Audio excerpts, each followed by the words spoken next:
l'Organisation des Nations Unies en 1977, la Journée internationale des droits des femmes est célébrée le 8 mars dans de nombreux pays à travers le monde. Cette journée constitue une occasion de faire un bilan sur la situation des femmes, de mener des actions de sensibilisation et de promouvoir l'égalité entre les femmes et les hommes. Pour ce 8 mars 2022, l'ONU a retenu le thème « L'égalité aujourd'hui pour un avenir durable ».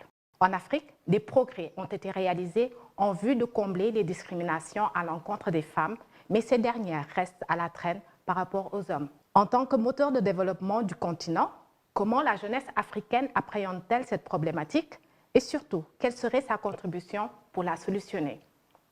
Bonjour, je suis Marianne Diaz. Je vous souhaite la bienvenue sur cette nouvelle édition de votre émission Wartan. Je vous invite à aller à la rencontre de jeunes leaders africains pour ensemble échanger sur la contribution de la jeunesse à l'égalité des genres.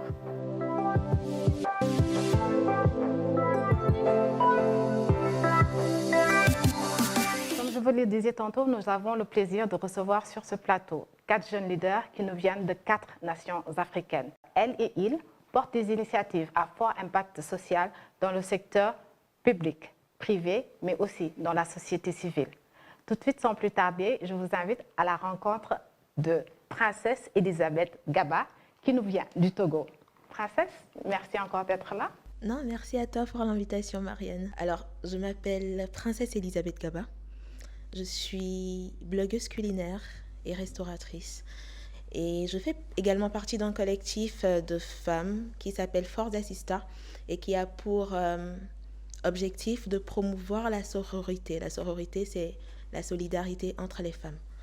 Je suis également plus ou moins la maman de 70 enfants, c'est-à-dire je dirige une chorale d'enfants à qui je donne généralement des cours de chant. Donc globalement, c'est ça. Merci beaucoup, Princesse.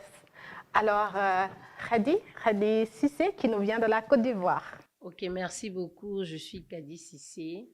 Je suis sage-femme de formation et j'ai mis en place une organisation sur l'éducation de la jeune fille. Et je suis vice-présidente du Conseil national des jeunes de Côte d'Ivoire. Et depuis le 5 mai, je suis la première femme présidente d'une fédération qui existe depuis 1960 au niveau de la Côte d'Ivoire. Et avec mon organisation, nos domaines d'action, vraiment, c'est la gestion de l'hygiène menstruelle pour garantir l'avenir aux jeunes filles. Merci et félicitations pour ce poste. Alors, Ba, qui nous vient du Tchad. Je m'appelle Ba Kario. Je travaille au Centre d'études de formation pour le développement, CEFOD, et je suis enseignant à l'Institut dénommé CEFOD Business School, où j'enseigne l'économie et le développement durable. Par ailleurs, je m'intéresse à l'inclusion des femmes et des jeunes, aussi des personnes porteurs de handicap. Je m'intéresse à l'inclusion de ces groupes de personnes dans la gouvernance, dans les mécanismes de prise de décision. Et je travaille également à la mise en œuvre des services de base au niveau des collectivités. Et depuis quelque temps, je travaille aussi sur un projet sur les défis de la crise oubliée, notamment sur les questions de violences faites aux femmes et aux enfants, sur le genre. Merci beaucoup, Ba. Et Elodie, qui nous vient du Bénin. Bonjour à tous, bonjour Mariama, j'espère que vous allez bien. Merci. Moi, c'est Elodie Dossi, Elodie Grace-Capo, je viens du Bénin. Je suis journaliste de formation, étudiante en 3e année de sociologie de la santé et présidente de l'ONG WASIS, qui veut dire World Association for Assistance to Children in Incarcerated Situations. En français, Association mondiale pour les enfants en situation d'incarcération. Et nous, notre organisation, nous militons plus pour la réinsertion sociale, éducative, psychologique, le suivi psychologique et professionnel des détenus mineurs et des enfants des prisonniers. Et déjà, c'est ma passion pour les sciences criminelles qui m'ont poussée à associer des amis à cette initiative-là.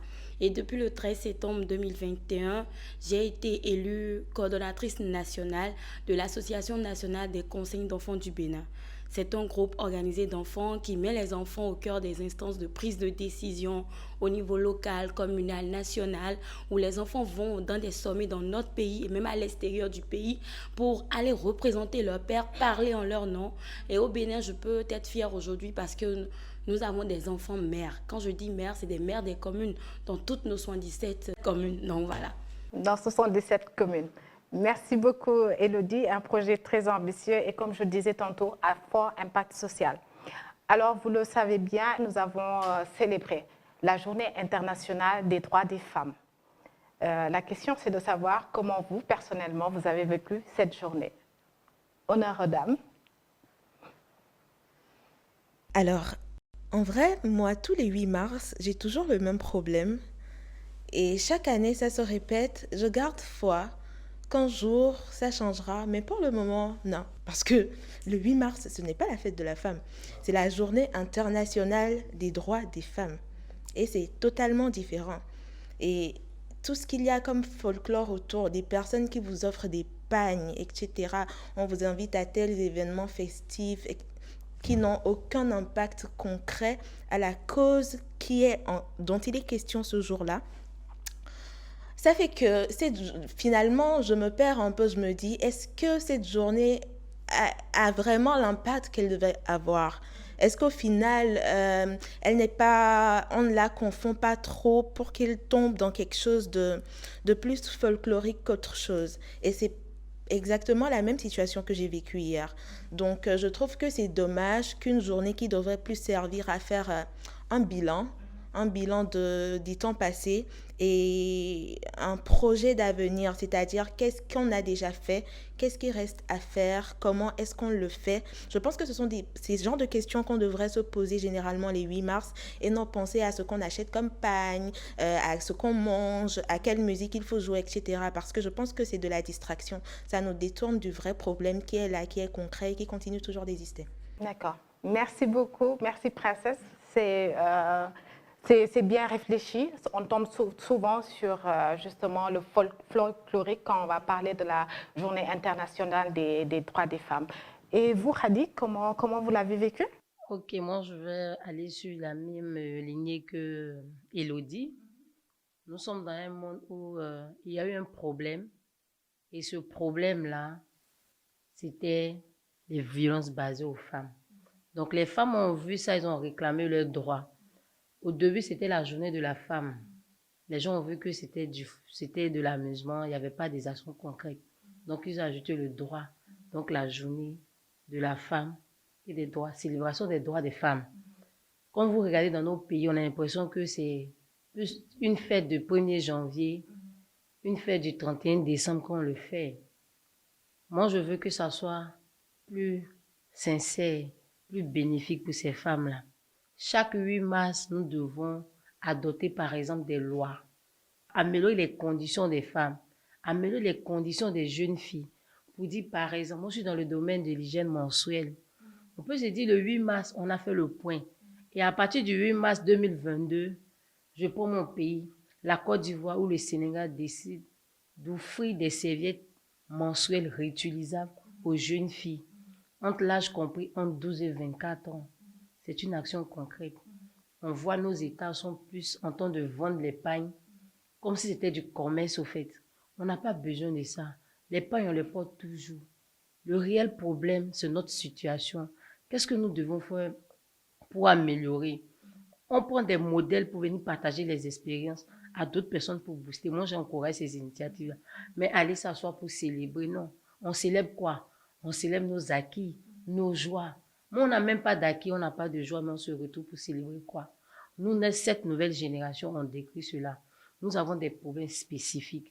Et nous sommes en Afrique, comme on ne dit plus que je suis ivoirienne, que je suis sénégalaise, ou bien je suis béninoise, ou bien togolaise, mais je suis africaine. On a toujours des points de problème qui se ressemblent plutôt. Donc, c'est le moment de passer à l'action. On ne veut pas que 2023 soit comme 2022, mais en 2023, que la journée de la femme soit une fête avec beaucoup de résolutions pour mieux positionner la femme africaine parce que on a l'impression qu'on ne respecte pas nos droits. Et aussi cette journée aussi, nous parlons de cette journée comme une forme d'égalité et tout ça. Non, Pourquoi on parle de femmes? Moi, je veux qu'il y ait des égalités entre les femmes d'abord. Si une autre femme accepte sa sœur femme, qui sont vraiment comment on appelle ça? Elles sont égales, je pense qu'on peut changer le monde. Entre nous-mêmes femmes, il y a un problème d'égalité. Donc, si on doit célébrer, il faut qu'on célèbre encore nos égalités entre nous-mêmes. Je pense qu'on pourra conquérir le monde. Un homme qui applaudit. Alors, dites-moi, Bah, quelle est votre appréciation? D'abord, quel a été votre vécu durant cette journée? En tant qu'homme et avec beaucoup de convictions, de croyances, j'ai toujours eu beaucoup de recul par rapport à cette journée qui est pensée ou bien qui est présentée comme le jour où l'on se souvient des femmes. Pour moi, c'est pas le 8 mars qu'on offre quelque chose de précieux à une femme. Ce n'est pas le 8 mars où on accorde une attention à la femme. On célèbre la femme tous les jours. On célèbre la femme à tous les instants de notre vie. Et ce jour, personnellement, c'était un jour où d'introspection, où j'ai essayé de me rappeler des femmes qui ont marqué l'histoire de ma famille. Et effectivement, dans ma famille, les femmes ont toujours été très battantes. Elles ont pris des initiatives, elles ont frayé des chemins.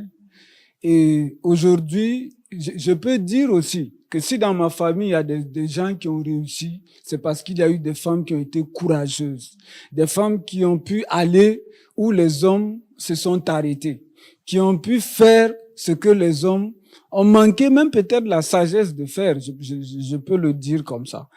Et donc, pour moi, la journée du 8 mars doit vraiment être repensée, dans sa façon d'être vécue, dans la façon de communiquer cette journée-là.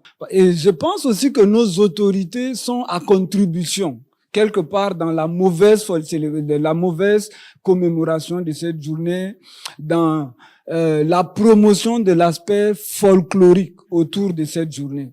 Les ministères, par exemple, qui ont la charge des questions de la femme, promouvoir l'achat d'un pain de 8 mars à 5 000, à 3 000, ne résout en rien le problème de la femme. Ces ministères doivent plutôt se battre pour que ce jour-là, qu'il ait un gain dans l'amélioration du pouvoir d'achat de la femme, dans l'amélioration de la qualité du panier de la ménagère. C'est des actions pareilles, comme Kadi disait, les femmes ont besoin de quelque chose de concret. Un pain chez une femme peut faire combien de temps? Mais si aujourd'hui on réduit par exemple de 5 francs le prix du pain, je pense que pour la femme, ça va être un soulagement. Aujourd'hui, si on décide que des filles entre 18 et 25 ans ont une réduction de 50% sur leur scolarité à l'université, parce que l'accès à l'éducation chez la jeune fille est un problème, ça c'est une action conséquente. Aujourd'hui, si on décide que s'il y a des nominations, la priorité sera portée vers la jeune fille, pour qu'elle puisse accéder aussi aux fonctions nominatives. Moi, je pense que c'est de cette façon qu'on doit voir cette journée. On ne doit pas nous attendre à des moments folkloriques, festifs. C'est une journée de réflexion. C'est une journée d'évaluation et de remise en question pour poser de nouveaux fondements, pour consolider un certain nombre d'acquis. Mais malheureusement, l'aspect folklorique fait que beaucoup d'hommes se désolidarisent aussi sur cette question et il devient très problématique. Donc, personnellement, c'était une journée qui m'a permis de penser à mes 2 arrière-grands-mères qui étaient des femmes très courageuses et dont j'ai beaucoup de reconnaissance pour elles, pour ce qu'elles ont fait, pour leur courage. Et c'est une journée qui a son sens, mais ce sens-là n'est pas bien communiqué. et à écouter Kadi, Princesse, Elodie parler, je vois qu'il y a de l'espoir. Vu l'énergie avec laquelle elles sont mobilisées sur cette question, vu les convictions qu'elles partagent autour, je pense quand même qu'il y a de l'espoir. Si des jeunes filles se mettent au devant pour pouvoir amener les gens à porter le regard vers la bonne direction sur cette question, je pense qu'il y a de l'espoir. Merci beaucoup, Ba, pour votre contribution à cette question. Alors, Elodie. Moi, personnellement, je pense qu'il ne devrait pas avoir de jour pour célébrer la femme. La femme doit être célébrée tous les jours de sa vie. Pour tout ce qu'elle accomplit dans notre quotidien, dans notre vécu. Quand vous allez au marché, ce sont les femmes qui se réveillent le matin, vont étaler des marchandises, vont au boulot, doivent revenir le soir, servir à manger. Donc ce n'est pas le 8 mars où monsieur doit se jouer le romantique, voilà, dit madame, repose-toi, non. Les femmes doivent être célébrées tous les jours. Et hier, par exemple, ma mère ne le sait pas, mais elle m'a appelée hier, mais j'étais fière d'elle, de son parcours, de son histoire, de tout ce qu'elle a abandonné pour notre éducation, de tout ce qu'elle a vécu. J'ai célébré également les enfants de l'ANASEB. Notre présidente, elle a 13 ans, c'est une femme en devenir. 13 ans, premier C, et sa passion, elle, c'est de devenir technicienne des avions. Je ne sais pas comment on appelle ça. Également, j'ai été également fière de la décision prise par notre gouvernement qui a interdit la commercialisation des pains du 8 mars. C'est pas symbolique, c'est juste un pain d'une journée, ça passe. L'année prochaine, on change de motif sur ce pain-là, on remet une autre image encore et la vie continue. Et l'année dernière, moi, personnellement, ce qui m'a marqué au Bénin, le gouvernement a célébré une femme. Elle a sauvé près de 8 naufragés dans son village. Des gens s'embarquaient clandestinement sur le fleuve. Et à elle seule, elle a sauvé 8 personnes et il y avait 2 décès.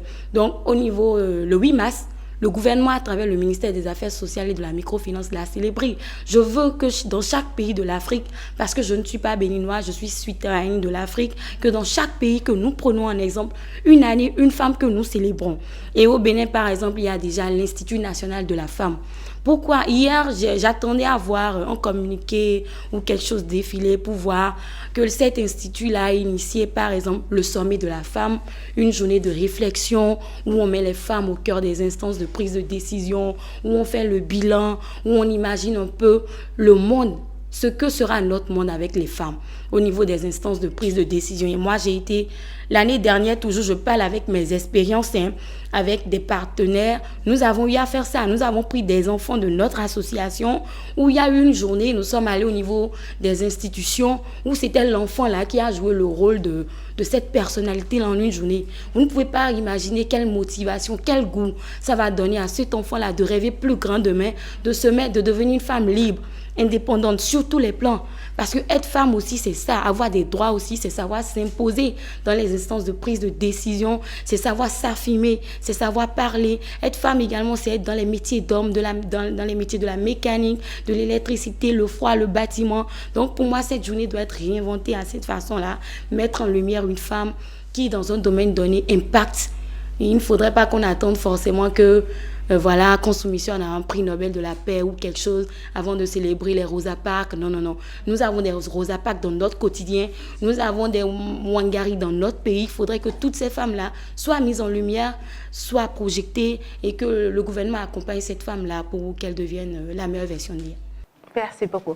Donc, en gros, si je comprends bien, il faudrait contextualiser cette journée internationale des droits de la femme. Il faudrait faire le bilan par rapport à chaque communauté de ce qu'il y a été fait pour promouvoir les droits de la femme. Il faudrait avoir une certaine perspective également.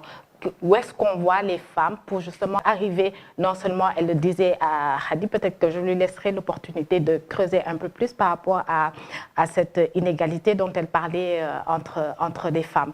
Mais tout de suite, vous, en tant que femme, princesse Elodie Hadi, quel est votre vécu par rapport, quand on va parler d'inégalité entre les hommes et les femmes, dans votre quotidien ou votre milieu professionnel? Je dirais que j'ai la chance de faire partie de cette minorité-là, de personnes, en tout cas de femmes, qui ont été élevées par des femmes qui ont compris en fait. Parce que je pense qu'à partir du moment où moi, ma mère par exemple, elle, c'est une personne très instruite, Elle sait très bien ce qu'elle a comme droit, ce qu'elle doit faire, ce qu'elle ne doit pas faire, et elle m'a éduquée de cette façon-là. Et moi, en grandissant, j'ai côtoyé des milieux où j'étais vraiment étonnée de ce qui s'y passait. Si on prend par exemple le cas de l'hygiène menstruelle, domaine dans lequel Kadi a beaucoup plus d'expérience, c'est juste inacceptable que dans certaines communautés aujourd'hui, on dise juste à cause des menstruations, bah, la jeune fille, la jeune femme n'a pas le droit de fréquenter les autres, elle doit être mise à l'écart, elle doit attendre que cette mauvaise période passe avant de revenir, sans prendre en compte tout le cycle hormonal, toutes les frustrations qui vont avec, et toute même la douleur physique, psychologique qui va avec.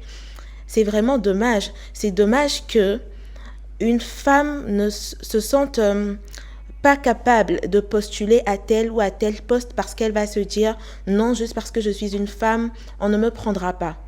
C'est difficile pour une femme d'aller à un entretien d'embauche. Et ça, je l'ai vécu personnellement. Et qu'on lui dise, vous avez toutes les compétences qu'il faut, mais vous savez, vous êtes une femme. Et pour avoir ce poste-là, vous savez ce qu'il vous reste à faire. C'est très difficile pour une femme de faire ça. Donc, je trouve que c'est vraiment dommage qu'aujourd'hui, surtout aujourd'hui dans le domaine scolaire, dans le domaine professionnel, il y a ces situations de harcèlement et d'abus sexuels que pratiquement, je dirais, presque toutes les femmes vivent. Une femme qui a été à l'école de la maternelle jusqu'à l'université et qui aujourd'hui travaille dans une entreprise, je suis sûre que plus de 99% des femmes, à un moment ou à un autre, a eu affaire à un enseignant qui la dérangeait tout le temps, à ce patron-là qui lui mettait la pression juste parce qu'elle refusait ses avances, par exemple. À un patron qui te fait la misère au boulot juste parce que tu as refusé ses avances. À cet enseignant-là qui te défavorise par rapport aux autres élèves, juste parce qu'il t'a dit quelque chose et tu l'as recadré. Et aujourd'hui, il y a énormément de femmes qui vivent ça. Et ça, moi, je l'ai vécu personnellement. Et je trouve dommage qu'aujourd'hui, dans cette société, qu'on continue par avoir ces genres de cas-là. Et justement, on parlait du 8 mars tout à l'heure, et je pense que ce genre de journée, c'est justement ces jours-là qu'il faut prendre ce genre de décision, qu'il faut promulguer des lois, par exemple, des lois qui punissent, qui pénalisent les auteurs de ces genres d'actes-là. Et également, je pense qu'il est important pour la femme elle-même. On dit souvent éduquez vos garçons. Mais je pense que c'est les deux. J'ai eu entre-temps à faire ce débat-là avec une autre dame qui disait éduquez vos garçons. Et je lui dis d'accord, mais il faut éduquer les femmes aussi. Elle me dit comment est-ce que ce sont les victimes qu'on doit éduquer? Mais je me dis si tu n'es pas consciente que cet acte qu'on pose sur toi fait de toi une victime, comment est-ce que tu serais consciente de ton statut de victime en fait? Comment est-ce que tu peux savoir que tu as le droit de dire non? Quand tu vis une situation donnée et que tu n'es pas informé, pour toi c'est normal, pour toi ça devait arriver, c'est pour ça que c'est arrivé, et ce n'est pas normal. Donc il faut que les femmes elles-mêmes soient éduquées, prennent connaissance et conscience de leurs droits et les respectent elles-mêmes envers elles-mêmes et les respectent envers les autres femmes également. Parce que c'est bien beau de crier les droits des femmes, mais la jeune dame que tu as engagée chez toi pour le ménage ou pour la cuisine, etc., tu ne respectes pas, elle, ses droits. Bah, je suis désolée, mais c'est pas normal. Donc, respecter elle-même ses propres droits, mais respecter le droit de ces autres femmes-là, d'abord, avant d'exiger du sexe opposé de faire la même chose, parce qu'on nous devons être les premiers à donner l'exemple. Et je trouve que ça, c'est très important et il faudrait que beaucoup de personnes le comprennent. Merci beaucoup. Merci, princesse. Alors, Hadi. Ok, merci, ma princesse. C'est le vécu partout. Moi, je dis, c'est pas forcément être au nord de l'Afrique ou être au sud. Nous avons les mêmes réalités. Ce sont les mêmes personnes qui circulent dans nos différents pays. Moi, je dis, tout dépend de la femme. Vous voyez, moi, par exemple, je suis voilée. Et le voile en Côte d'Ivoire et le voile au Sénégal n'est pas perçu de la même manière. Bon, je me rappelle, il y a une amie, elle est voilée. Elle veut passer à la télé pour faire une émission. On lui dit de retirer le voile. Elle a refusé. Ça fait bientôt 7 à 8 ans. Mais elle n'est même pas encore allée à la télé pour faire l'émission. le journal télévisé. Ce sont ces problèmes-là que nous devons revendiquer. Je rappelle aussi, pour faire par exemple les photos d'identité, ils vont te dire retire le voile pour faire les photos d'identité. L'identité, c'est quoi? C'est juste identifier. Est-ce que le visage n'identifie pas? Est-ce que le fait de faire sortir les oreilles n'identifie pas? On te dit, enlève. Et moi, ce qui me fait plus mal, comme je veux qu'on parle de solidarité féminine, quand une dame reçoit une femme, qu'il y ait une certaine égalité.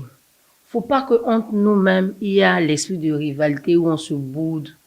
On pourra pas changer les choses. Les hommes adorent ça. Si vous voyez que on n'arrive pas toujours à trouver des solutions, c'est parce que entre nous-mêmes, il y a un problème. On doit marcher ensemble. Vous allez voir les problèmes de violence. Quand tu demandes, il y a des femmes qui soutiennent ce qui se fait. On dit, allez-y prendre des lois. On prend des personnes qui vivent à l'aise pour aller décider pour des pauvres. Les victimes sont là et puis on dit, non, toi, il faut aller décider. Elle va décider en fonction de ce qui l'arrange. Vous allez prendre le cas des grossesses. On te dit, si tu es enceinte, ben, tu peux pas travailler, il n'a pas besoin d'une femme en grossesse. Je me rappelle, il y a quelque chose qui a tiqué mon attention sur un projet qu'on a postulé. Après, on reçoit un mail pour demander si vous êtes en grossesse. Ben, je dis, ah bon, après, je vais demander pourquoi ils demandent ça au fait. Est-ce que si elle est en grossesse, elle sera disqualifiée du programme? Ça freine aussi les compétences féminines, au fait. Il y a d'autres personnes qui emploient des personnes qui demandent si tu as un enfant de bas âge. Mais qui enceinte les femmes? Ce sont des hommes. Donc, pourquoi l'employabilité est liée à la vie personnelle? Ben, elle a le droit de faire des enfants. Et moi, je me rappelle à une émission, on parlait de parité. Je dis, on parle de parité. C'est nous-mêmes les femmes, nous parlons de parité. Il faut passer d'abord au renforcement de capacité. C'est parce que nous, aujourd'hui, on arrive à s'exprimer parce qu'on a accepté d'apprendre. Apprendre avec beaucoup de difficultés. Mais il y a des personnes qui veulent aussi apprendre, qui veulent aussi aller se prononcer. Mais le manque de confiance en soi freine beaucoup de femmes. Pour parler de parité, il faut parler de renforcement de capacité. Si ces femmes sont renforcées, elles auront aux prises des décisions. Ça, c'est un. Quand on parle de solidarité, moi, je dis, moi, Kadi Cissé, je suis chef d'entreprise. J'embauche 6 femmes et 4 garçons. C'est parce que je suis chef d'entreprise. Pour changer les choses, il faut aller où on peut prendre des décisions. Mais si nous-mêmes, en tant que femmes, on dit non, elle est femme, si elle emploie, elle va me déranger. Pourquoi elle s'habille comme ça? C'est elle qui change de ça. On n'a pas besoin de ça. On a besoin de qu'est-ce qu'elle peut vraiment apporter. C'est ça qu'on doit parler dans le 8 mars. Qu'est-ce qu'on gagne? Qu'est-ce qui a marché? On dit droit des femmes, mais il n'y a même pas de stand d'accueil digne pour accueillir les femmes victimes de violences. Des femmes victimes de violences, de viols, harcèlement sexuel. Et même quand on te viole, quand tu arrives, on dit, bon, c'est ton mari, violence conjugale. Mais c'est ton mari, ça, il n'y a pas de viol entre vous. Tu peux pas le convoquer, tu peux rien faire. Mais c'est de banaliser la chose. Moi, je vais prendre le domaine de, par exemple, la gestion de l'hygiène menstruelle. C'est un phénomène qui est naturel. Mais s'il n'y a pas des femmes dans des prises de décision pour défendre la cause, c'est pas les hommes qui vont venir défendre pour nous. Parce que les hommes, pour eux, c'est un phénomène. Depuis quand même règlement, ça dérange les femmes. Depuis quand tu fais menstruer, ça dérange. Mais une femme qui a vécu l'expérience, elle peut aller mieux défendre le dossier. Et vraiment, il faut que nos États repositionnent cette fête-là, cette célébration-là, sur nos acquis. Qu'est-ce que nous avons pu faire et de changer les choses. Chaque femme, un emploi. Chaque femme, une serviette hygiénique. C'est ça qu'on veut. Il faut maintenir la jeune fille à l'école. Mais ne faut pas laisser les jeunes filles parce qu'elle est enceinte. Non. Chaque chose a son temps. Ça fait partie de son passé, mais elle doit se repositionner. Comment se repositionner? C'est avec d'autres femmes. Moi, quand je parle, je dis non, moi, je n'ai pas besoin d'un homme pour parler dans mon affaire. J'ai besoin d'une femme. Parce que nous devons être solidaires pour pouvoir réinventer les choses. Merci beaucoup, Hadi. Élodie, vous, en tant que femme, comment jugez-vous votre condition? Ma première expérience avec mes menstrues, c'était en classe de 4e Kadi. Et je me rappelle que je n'avais pas vraiment une connaissance de ce que c'était Parce que chez nous, bien vrai, ce n'était pas un tabou, mais ma mère m'avait déjà apprêté psychologiquement, mais je ne savais pas du tout. Donc j'étais en salle de classe, j'avais ressenti que j'avais mal au ventre. Et on était au cours d'anglais, le professeur pose une question, je ne vais jamais oublier, c'était sur le reporting speech, où je me lève, je dis, j'irai au tableau, je me lève, j'étais complètement tachée. Et tout le monde crie, surtout les hommes avaient crié dans la classe, l'invasion de la mer Rouge. Automatiquement, ça m'a choquée, je n'avais pas compris.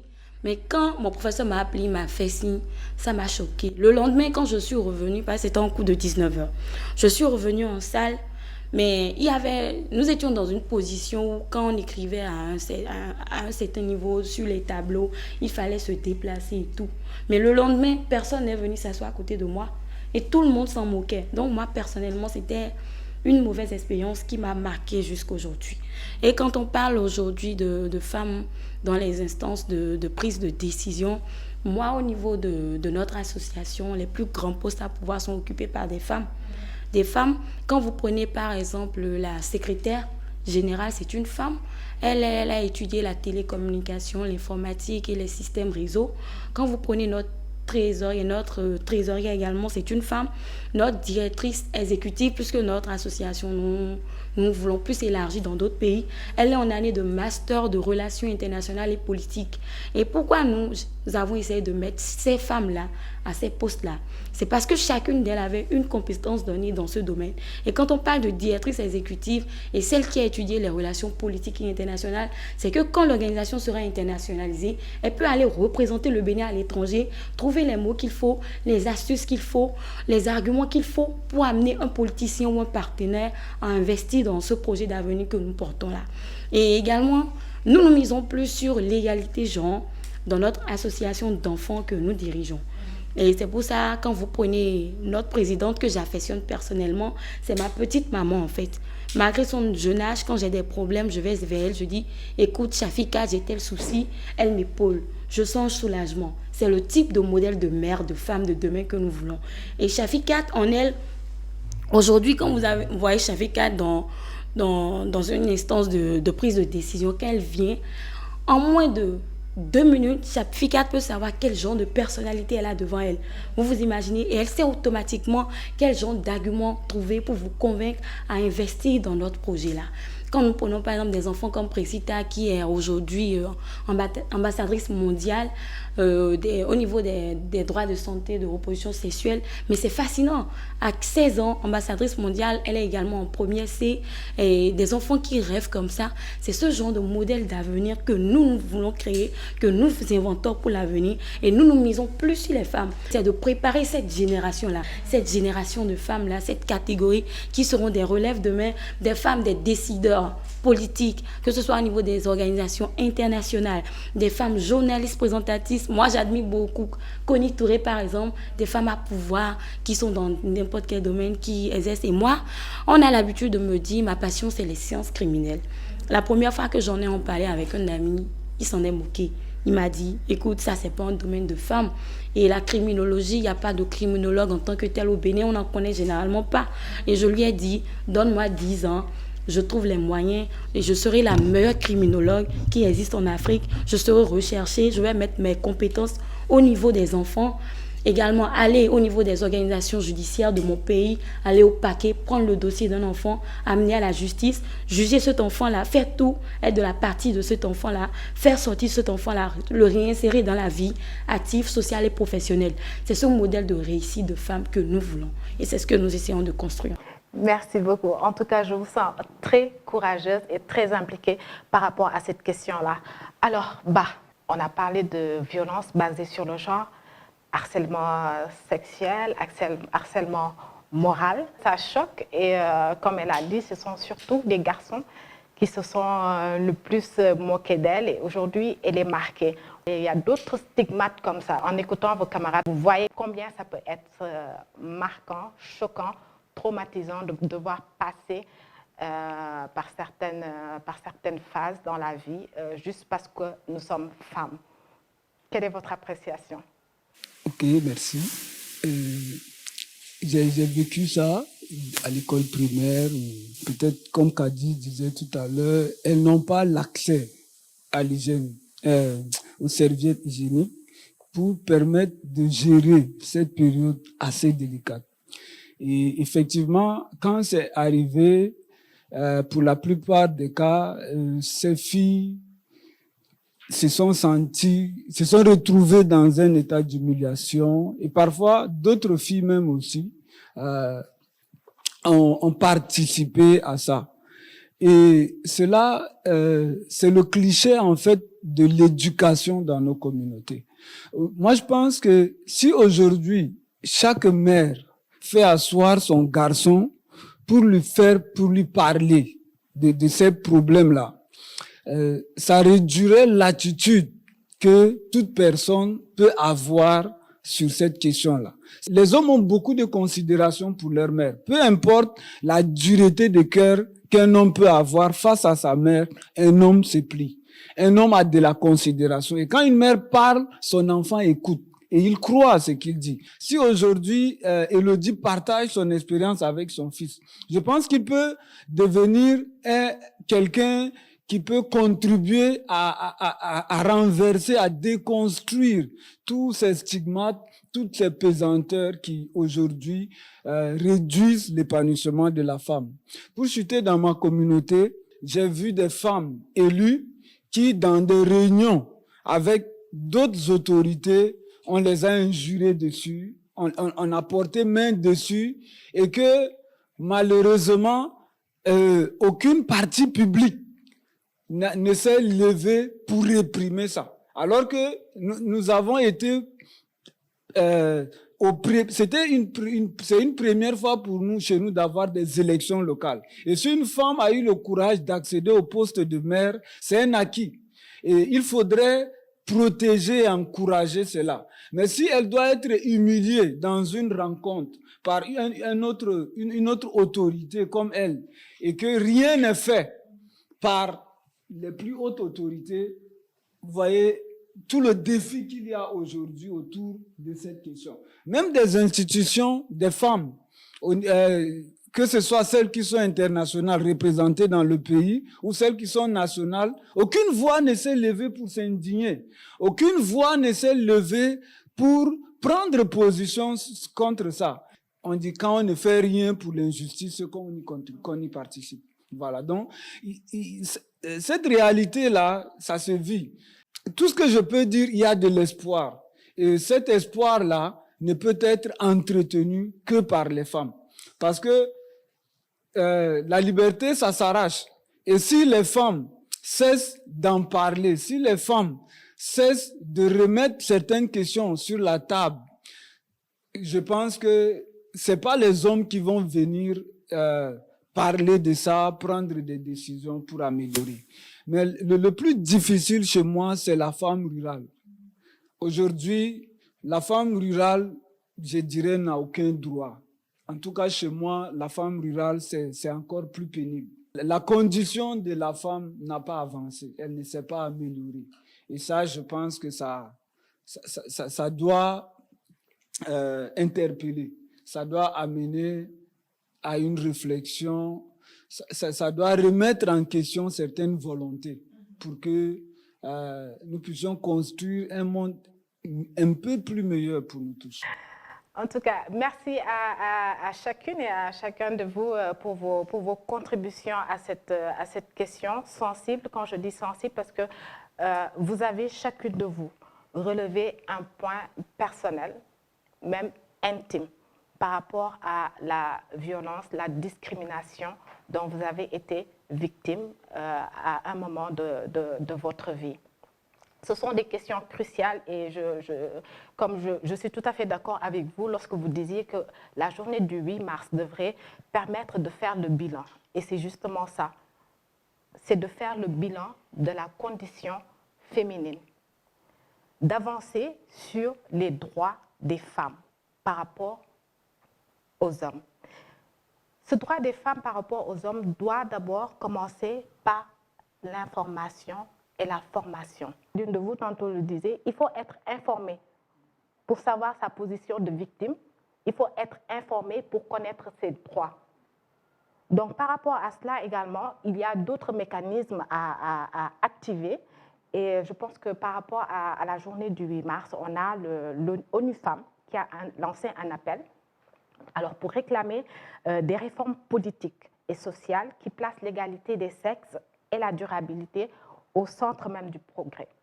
Donc, en commençant par 5 moyens clés de favoriser le changement. Le premier, c'est donner aux petites exploitantes les moyens d'agir. Vous aviez tantôt parlé de la condition des femmes en milieu rural. D'investir dans les soins. Je pense que ça regroupe un peu, Khady, ce que vous disiez tantôt, et même au-delà. Donc, soutenir le leadership des femmes. Vous en avez toutes parlé tantôt. Financer des organisations de femmes, en 4e point. Et en 5e point, protéger la santé des femmes.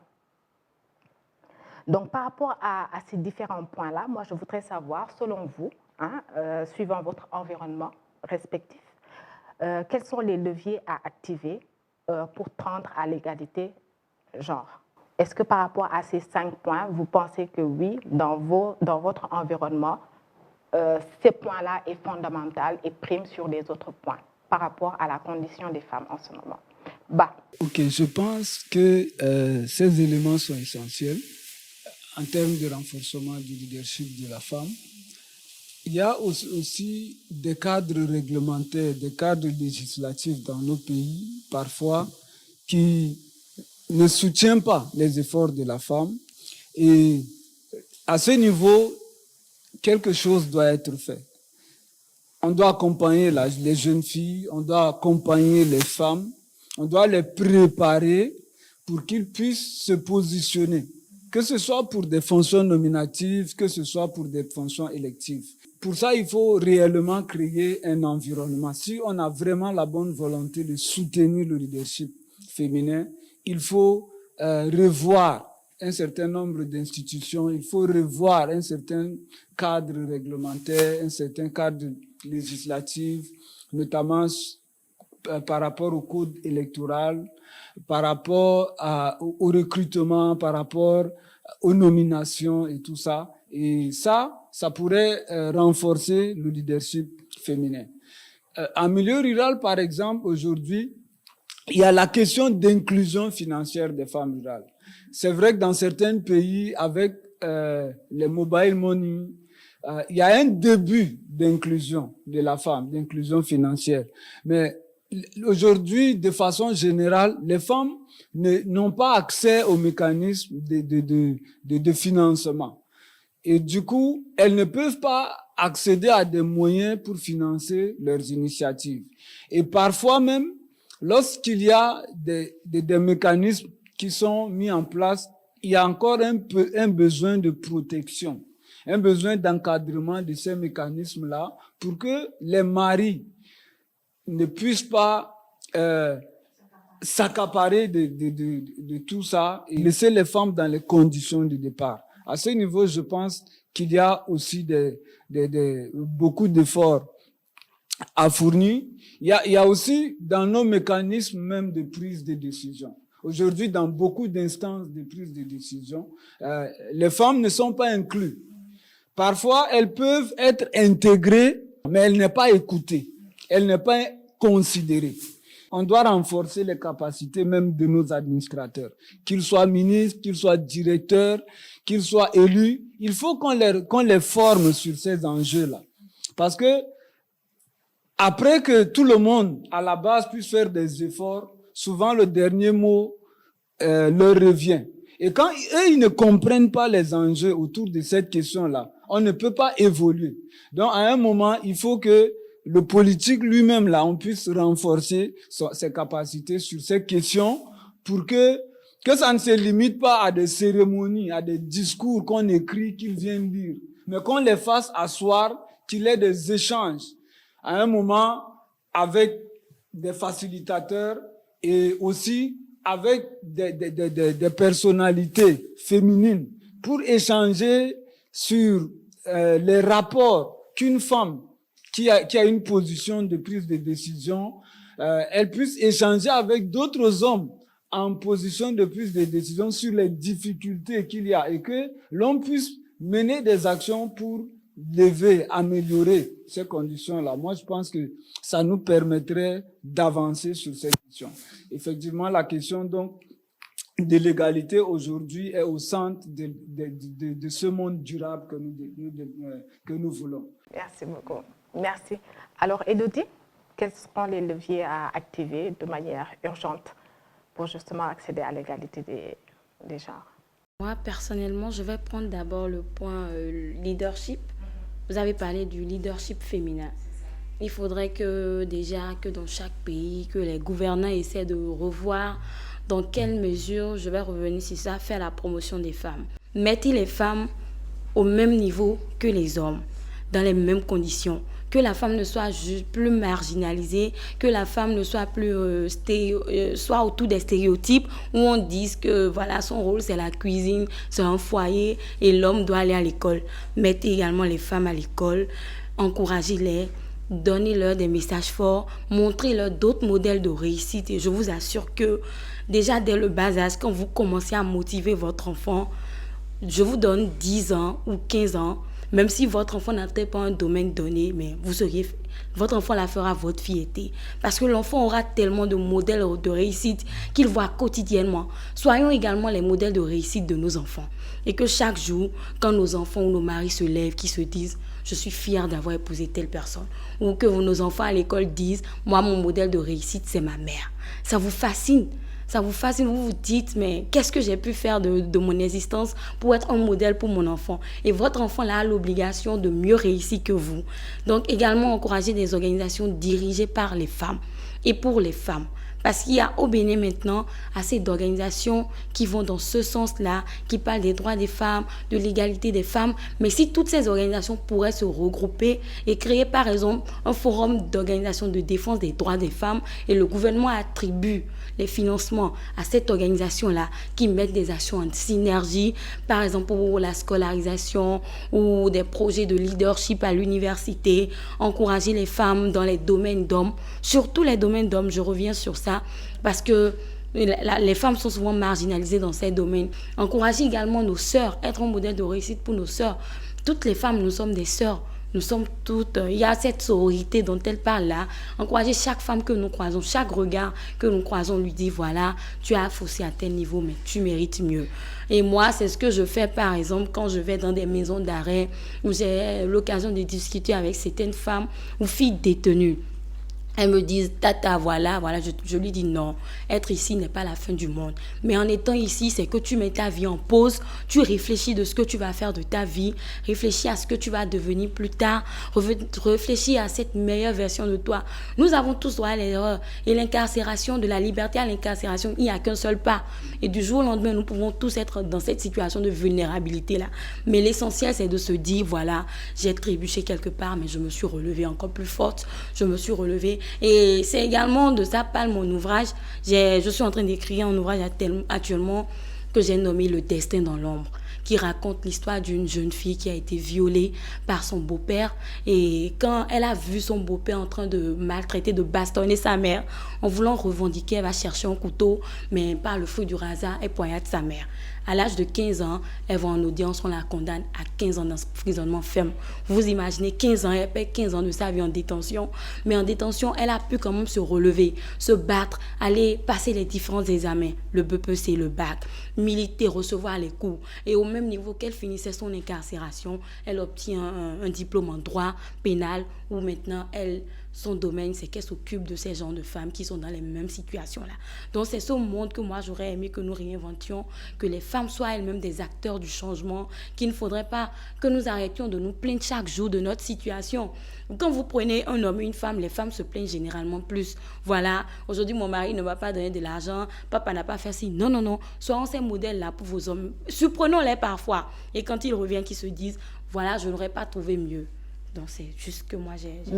Merci beaucoup, Élodie. En tout cas, vous avez introduit une question qui est de savoir, Khady, en développant tout à l'heure, quelle est justement la part de promotion de l'égalité genre dans votre initiative personnelle? L'égalité genre, c'est d'abord, je l'avais dit tantôt, c'est d'abord l'égalité entre les femmes et certaines solidarités. Moi, ce qui me plaît, l'ONG est basée à Dakar, Pick Up Africa, qui a un projet Voix essentielle, qui sont composés de femmes. Et leur projet est vraiment flexible. Parce que moi, je parle de renforcement de capacité, parce que c'est essentiel pour que les femmes puissent aller dans les postes de prise de décision. Mais si on doit soutenir les associations féminines, que celui qui a le projet vient te dire, il faut avoir 5 ans d'expérience, il faut être bien constitué, il faut avoir un document officiel reconnu auprès des autorités. Et pourtant, cette association, elle n'a pas tout ça, mais elle fait du boulot extraordinaire sur le terrain. Ce qui me plaît avec le projet Voix essentielle, il rate pas pour dire si tu es légalement constitué. Les projets à double volet. Ils font le renforcement des capacités et en même temps, ils vous donnent du financement pour exécuter des activités. C'est ça que nous avons besoin en tant qu'association féminine ou bien des femmes qui sont dans nos localités. C'est pas venir faire une longue liste pour dire oui, il y a de l'argent, les femmes n'ont pas les compétences. Mais donnez-nous la compétence, formez-nous, vous allez voir. C'est pour ça que je dis, tant que les femmes prennent conscience que ce sont les femmes qui doivent aider les femmes à se relever, ce ne sont pas les hommes. Entre nous-mêmes, il doit y avoir une certaine solidarité. Il avait dit quelque chose qui m'a interpellée. Si une femme décide d'être candidate, c'est les autres femmes qui vont dire, toi, tu as fait quoi ici? Non, on veut pas. Parce que c'est pas elle, au fait. Et ça donne la force aux hommes. Moi, je dis tout à l'heure, quelle que soit la femme qui a cette poste de décision-là, moi, je vais la soutenir. Quelles que soient ses idées. Parce qu'une femme là-bas, c'est déjà une chance. Elle maîtrise les conditions des femmes. Et je pense qu'elle peut changer beaucoup de choses. Moi, dans mon domaine, c'est l'hygiène menstruelle. Vous allez voir dans le monde, une fille sur 10 rate les cours. Ça, c'est dans le monde. Quand vous arrivez en Afrique, il y a certaines filles qui ont des rapports sexuels juste pour avoir une protection hygiénique. C'est lamentable. Chez nous, en Côte d'Ivoire, tu vas faire des sensibilisations et les filles vont te dire que elles prennent des morceaux de journal pour se protéger. Elles prennent des vieux chiffons pour se protéger. Certaines personnes sont obligées de rester à la maison parce qu'elles n'ont pas d'alternative. Qu'est-ce que nous devons faire? Nous sommes les jeunes leaders. Et moi, avec mon ONG à Abidjan, on a décidé de réinventer ce monde-là. Ce sont des choses qui existaient. J'ai dit, bon, j'ai fait sortir 2 ouvrages en 2021 sur la gestion de l'hygiène menstruelle. Premier, menstruer, nos paniques. Pourquoi? Nous sommes dans une société où nous ne parlons pas de menstruer. Comment nous devons briser cela? Les informations sont là, mais nous ne partons pas à l'information. Il faut accompagner les parents de briser l'information sur la mauvaise sexualité, le mauvais côté de la sexualité. Parler de sexualité, c'est pas dire ton enfant d'aller avoir des rapports sexuels. Mais la sexualité, c'est amener l'enfant à assumer les différentes parties de son corps et d'assumer les différents changements. Donc, premier menstru vient répondre à ça. Mais et la jeune fille, nous sommes en Afrique. Tout le monde n'a pas accès au smartphone. On a mis un agenda qui est comme un calendrier, mais qui explique le cycle mensuel. Comment la jeune fille doit s'organiser, comment elle doit noter. C'est ça. La jeunesse a besoin de ça. Les gens n'ont pas l'argent pour acheter les serviettes réutilisables. Nous, on a décidé de pouvoir faire sortir une serviette réutilisable, lavable, même pas une serviette que on prend, par exemple, on finit d'utiliser et on jette. Et cette alternative, par exemple, protège l'environnement. Combien de personnes vont utiliser des serviettes jetables? Ça fait beaucoup de déchets pour notre environnement. Et ça, vous avez ça au moins 2 à 3 ans maximum pendant l'utilisation. Et ça aussi, en tant que femme, c'est une activité pérenne d'employabilité des femmes. Tant qu'il y a menstrué, il y a toujours un besoin. Pourquoi nos États regardent pas ce modèle, créent une grande industrie pour distribuer ces serviettes gratuitement aux jeunes filles, pour maintenir ces jeunes filles à l'école? Ce sont ces jeunes filles qui doivent décider demain. Mais si on ne pense pas à assurer la relève plutôt, qu'est-ce que va devenir notre nation? Si nos femmes, les 3 femmes qui sont déjà dans les instances de décision, qui sont dans le gouvernement, pensent pas à recréer, elles sont nos décideurs. Nous sommes la société civile. Nous sommes là pour équilibrer les décisions, mais nous ne décidons pas. Elles connaissent. Toute femme a eu des menstrues. C'est un phénomène naturel. Nous devons tous nous engager. Comme je l'ai dit, une fille, une serviette hygiénique. Une fille, une éducation de qualité. Et je pense que cela peut transformer le monde. La femme éduquée va donner une bonne éducation à ses enfants. La femme éduquée va éduquer des ministres. Nous, on a éduqué les présidents. Si aujourd'hui, il y a des personnes qui réussissent, c'est parce que des femmes ont éduqué. L'éducation vient d'où? La maman, comme je l'ai dit, même si je travaille, je suis ministre de l'Intérieur, parce que je gère la famille. Les gens vont pas venir nous dire qu'on n'a pas la compétence. La femme est au téléphone, elle a le bébé en train de donner à téter. Elle a sa main sur son ordinateur en train de répondre aux mails. Dieu a donné cette charge à cette femme d'innover, de pouvoir assumer, qu'on nous laisse vivre une certaine liberté. Comme je l'ai dit, les gens sont dans des foyers avec beaucoup de difficultés. On va prendre le cadre. Une femme est dans son foyer, elle souffre. On dit non, comme on le dit en Wolof, mouyoun. Faut attraper. Elle va rester, elle va avoir des maladies métaboliques. Elle va avoir une crise cardiaque, elle va mourir. Ça veut dire que le foyer est déjà calqué, c'est culturel. La femme doit accepter tout, même si elle est battue. Son mari l'a trompée, son mari ne donne pas l'argent. Elle doit rester dans ces conditions. Nous, cette génération, nous décrions cela. Quand il y a un problème dans un foyer, faut qu'on soutienne ces femmes à sortir. Parce que si elles meurent, quand tu meurs pour une personne, c'est 10 000 femmes qui peuvent te remplacer. Et une femme qui meurt pour un homme, là, c'est 1000 hommes qui vont aller te remplacer. Donc, arrivé un moment là, il faut se libérer dans son foyer, de s'affirmer. Moi, je dis, les femmes qui refusent de pouvoir peut-être divorcer, de pouvoir s'affirmer, c'est parce qu'elles ne sont pas autonomes. Parce qu'elles ne sont pas autonomes. Elles laissent le foyer, elles vont partir où? Nous devons créer des alternatives. Les femmes victimes de violence doivent avoir des maisons où, quand il y a un problème dans leur foyer, on les accueille. On les réinsère dans la société en leur donnant de l'argent ou en créant une activité génératrice de revenus. Bien sûr, accompagnement psychologique, parce que quand il y a la maison, il y a tout accompagné psychologiquement. Après l'accompagnement psychologique, il faut qu'elle vive. Nous sommes Africains, prenons nos responsabilités. On ne va pas toujours tendre la main. Notre sol est riche. Qu'est-ce que nous pouvons faire pour vraiment donner de la valeur à ces femmes, donner de la valeur aux jeunes filles pour que nous vivons dans un monde égalité. Et cette égalité commence d'abord par les femmes. Merci beaucoup. Alors, je vais juste vous donner l'opportunité de présenter encore votre produit. Est-ce qu'on le trouve au niveau de la Côte d'Ivoire? Au fait, c'est une marque EcoPad, comme je l'ai dit, économique, serviette économique qui protège l'environnement. On le trouve au niveau de la Côte d'Ivoire, au niveau de notre association qui est l'Organisation pour la santé de l'enfant, de la femme et de la famille. Donc, si les gens peuvent juste mettre, même si vous mettez OSE, 2F, OZF, vous allez voir nos différentes activités. C'est dans ce mois de mars-là que nous allons lancer officiellement cette serviette-là. Que pendant nos activités de sensibilisation, nous distribuons gratuitement aux filles. Pareil pour l'agenda Super Moussou, où l'agenda, au début, on le vendait à 2000 francs. Et maintenant, avec la bonne volonté des personnes, on a vu le coût a baissé. Parce qu'il faut que ça soit accessible. Et ça, c'est la meilleure alternative pour des personnes qui sont en zone rurale, pour les personnes qui n'ont pas de l'argent. Ce qui me plaît avec cette serviette, comme on le dit, non, est-ce que c'est hygiénique? Dieu, il a donné tout à l'Afrique.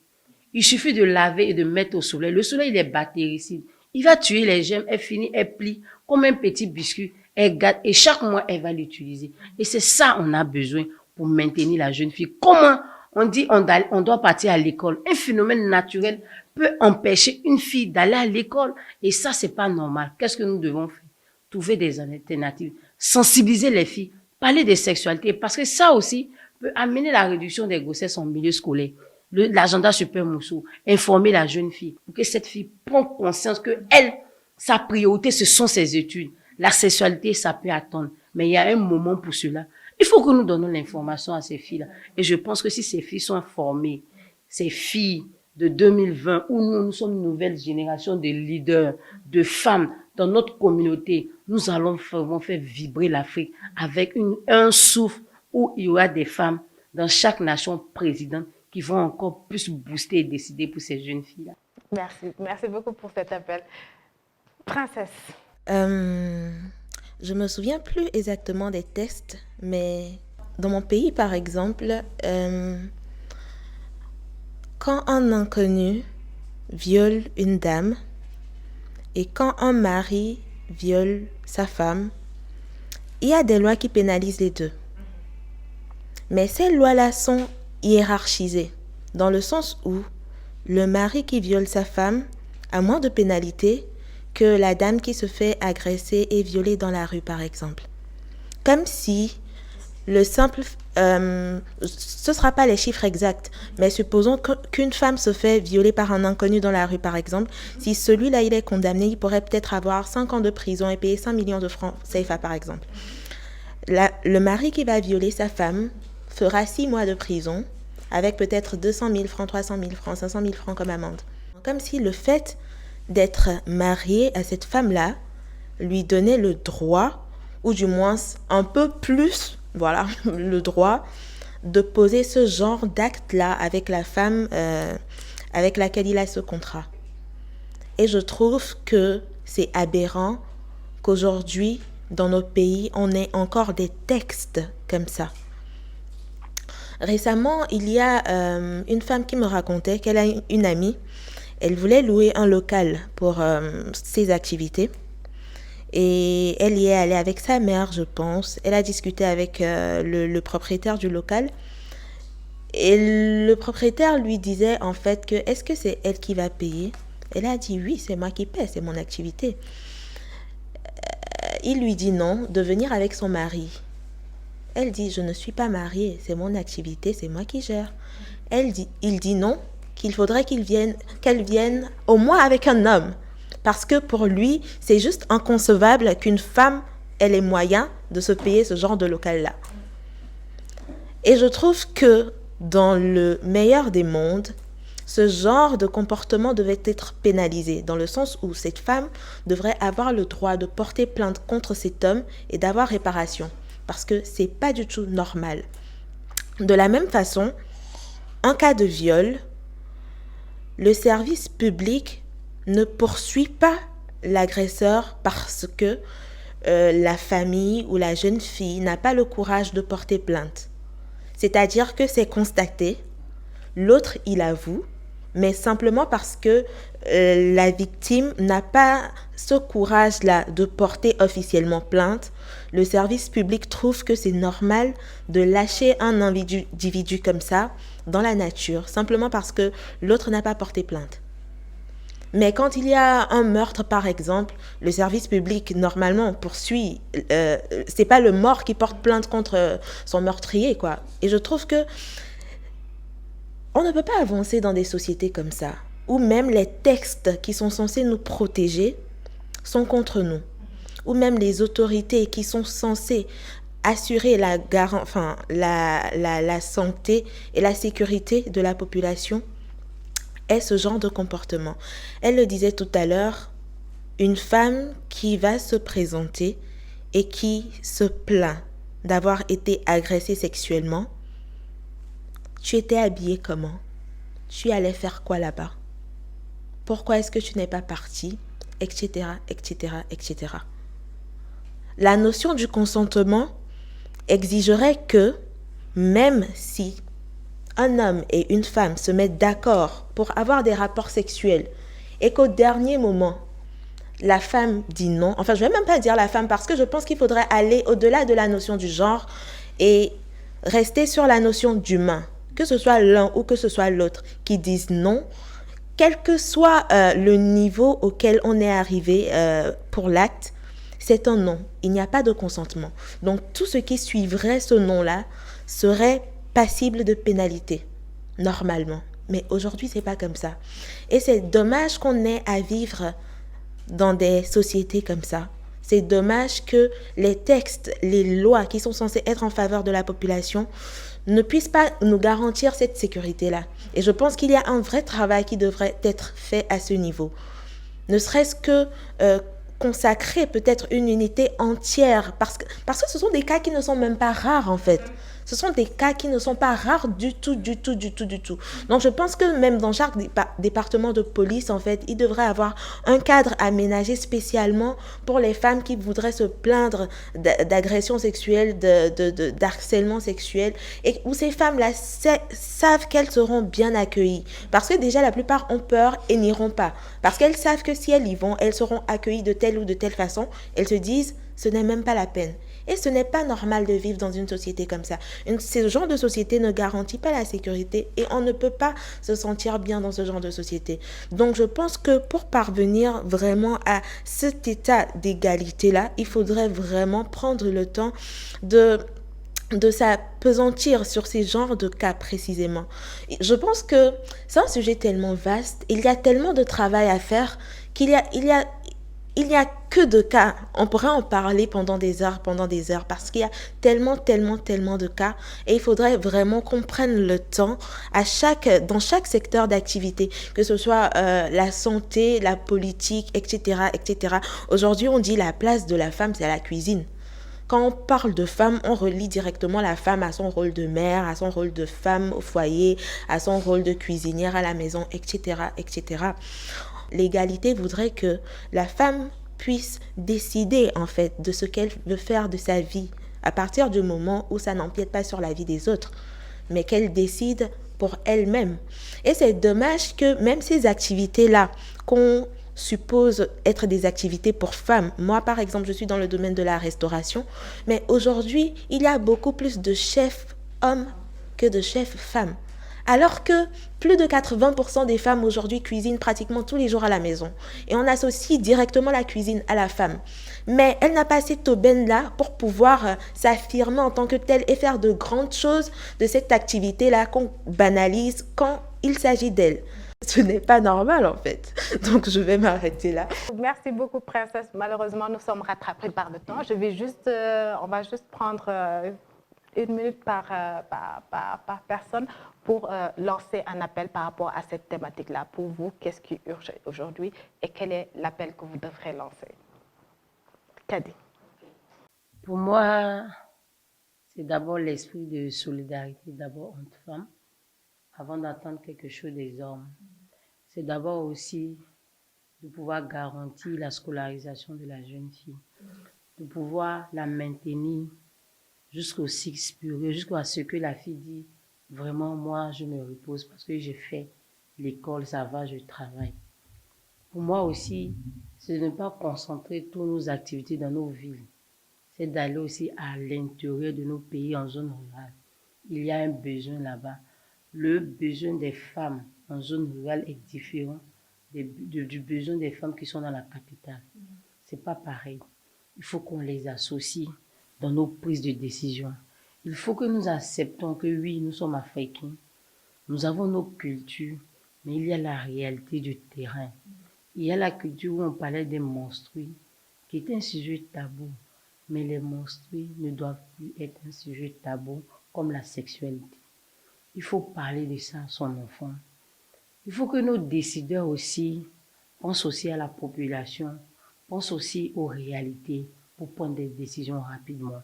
Parce que c'est ça que nous voulons, que la situation de la jeune fille change partout en Afrique, change partout dans le monde. Et je pense que avec une plus grande solidarité, nous allons conquérir l'Afrique, nous allons conquérir le monde parce que la femme, c'est l'innovation, c'est l'éducation, c'est le ministère qui peut gérer tout à la fois.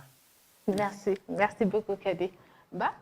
Je voudrais dire simplement qu'il faut passer de ce qui est folklorique à des actes réels, à des initiatives qui permettent d'échanger sur les vrais problèmes, sur la condition, d'évaluer la condition de la femme, permettant d'aboutir à la définition des stratégies, des plans d'action qui peuvent être évalués et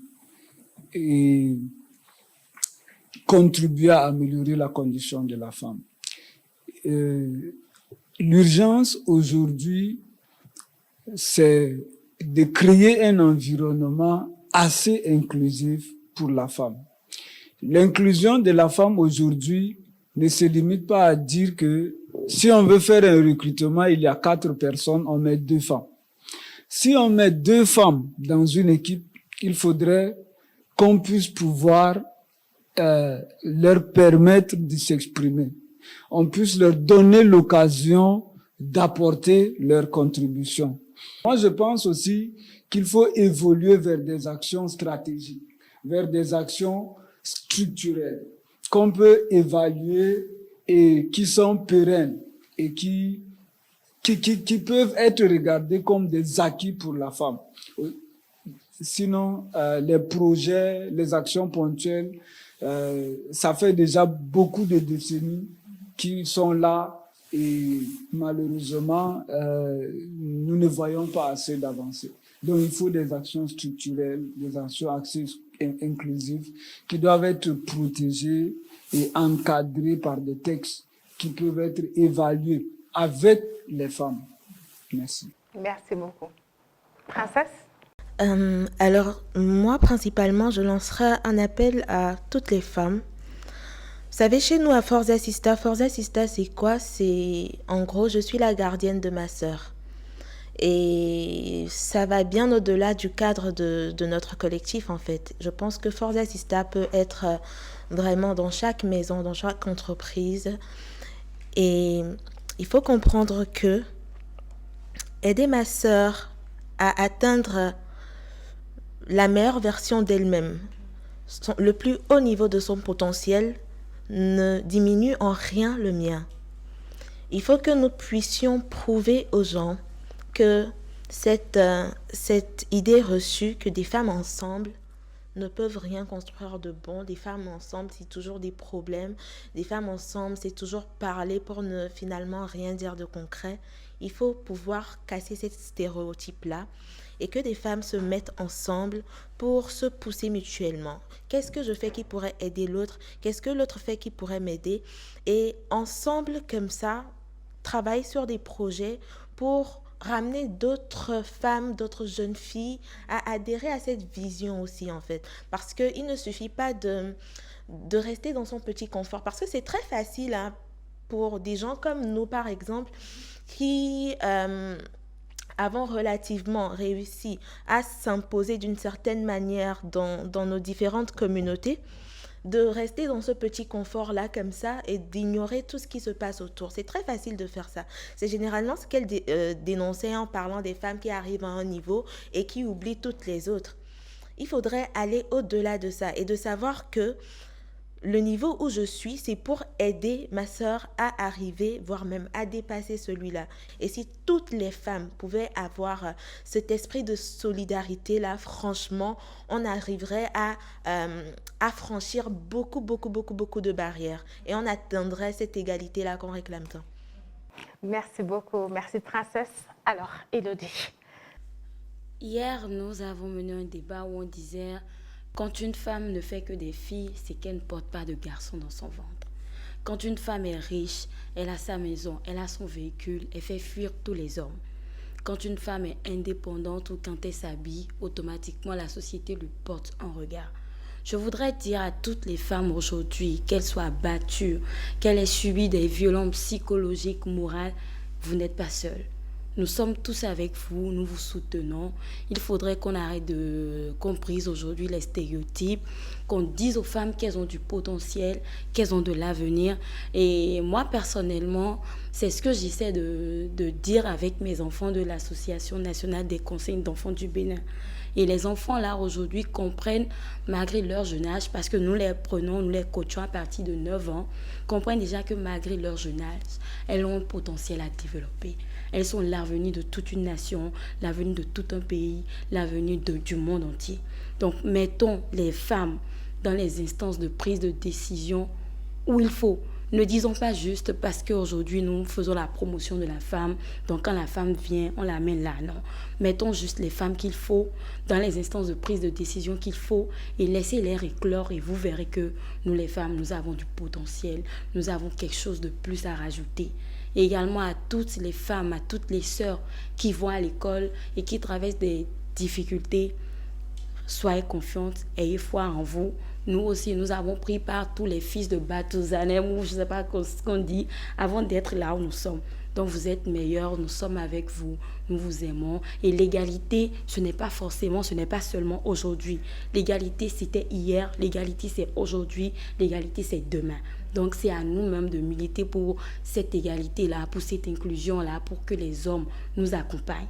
Il faudrait que nous menions nous-mêmes des actions. Et moi, j'ai foi en un avenir où, en Afrique, il y aura plusieurs femmes présidentes comme Johnson, Sirleaf, Hélène. Voilà, il y aura cette femme présidente, des femmes dans les instances de prise de décision, des postes à pouvoir formidables.